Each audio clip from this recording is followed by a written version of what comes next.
है यता हार्नु पनि यता हार्न मन धन्यवाद बुढी अब यस्तो सरप्राइजको लागि अलि सुटुक्क भन्दा पनि हुन्थ्यो अब भन न ठिकै छ पालनहरू पनि आउँछ अब I love you 2 I love you 3 बालनले भनेको थियो सबैलाई घर संसारलाई चाहिँ धेरै धेरै बधाई र धन्यवाद खासमा चाहिँ यो चाहिँ अलिकति नौलो किसिमको यस्तो चाहिँ हिजो अस्ति वास्तवमा पनि थिएन होइन एउटा नयाँपनले गर्नुभयो अहिले पनि घर संसार जति बेटर छैन विशेष त्यहाँको गन्ती भाइ चाहिँ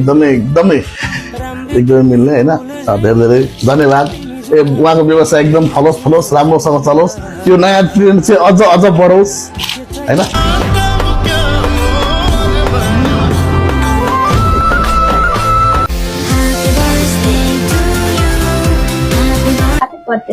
थ्याङ्क यू थ्याङ्क यू बुढी ल अब बुढीलाई सिधै बुढी छ भन्ने ल थ्याङ्क यू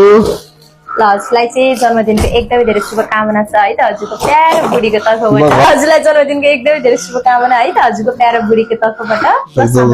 टिमबाट चाहिँ हजुरलाई चाहिँ जन्मदिनको एकदमै धेरै शुभकामना है हजुरलाई थाहा भइसकेको छ हजुरको वाइफले पठाउनु भएको भनेर होइन हजुरको वाइफले चाहिँ हजुरको लागि सर्ट मेसेज पठाइदिनु भएको छ है त म भनिदिउँ तपाईँ मेरो लागि केवल जीवन साथी मात्र होइन मेरो भाग्यले दिएको सबैभन्दा अमूल्य उपहार हुनुहुन्छ हाम्रो खुसीका लागि आफ्ना इच्छा र चाहना त्याग्ने तपाईको मन मलाई सधैँ भगवानकै अर्को रूप जस्तो लाग्छ तपाईको निस्वार्थ माया नै मेरो जीवनको आधार हो तपाईँ मेरो जीवनमा आएको दिनदेखि मेरो अधुरो संसारले पूर्णता पायो अन्धकार जस्तो लाग्ने दिनहरू पनि तपाईको साथै उज्यालो बन्यो सुखमा हाँस्ने धेरै भेटिन्छन् तर दुःखमा हात समातेर उभिने तपाईँ जस्तो मान्छे जीवनमा एकपटक मात्र भेटिन्छ मेरो हरेक सासमा तपाईँको नाम छ मेरो हरेक प्रार्थनामा तपाईँको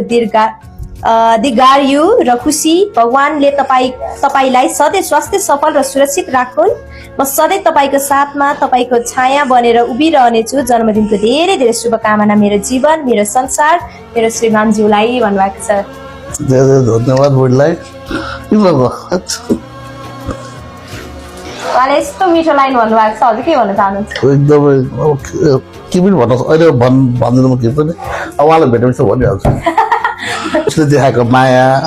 वास्तवमा अब उसले जे कुरा भन्नु त्यो मेरो तर्फबाट पनि त्यस्तै हो है यसरी बुझ्नु छैन अब ऊ जस्तोको जीवनसङ्गिनी पाउनु भनेको धेरै सौभाग्यको कुरा हो होइन धेरै धेरै धन्यवाद फेरि पनि आजको लागि यो सरप्राइज साँझमा भन्दा त्यो खोइ के दिन्छु भनेर खोइ अब बिच बाटोमै रोकिहाल्यो खोइ के हो ठिकै छ धन्यवाद छ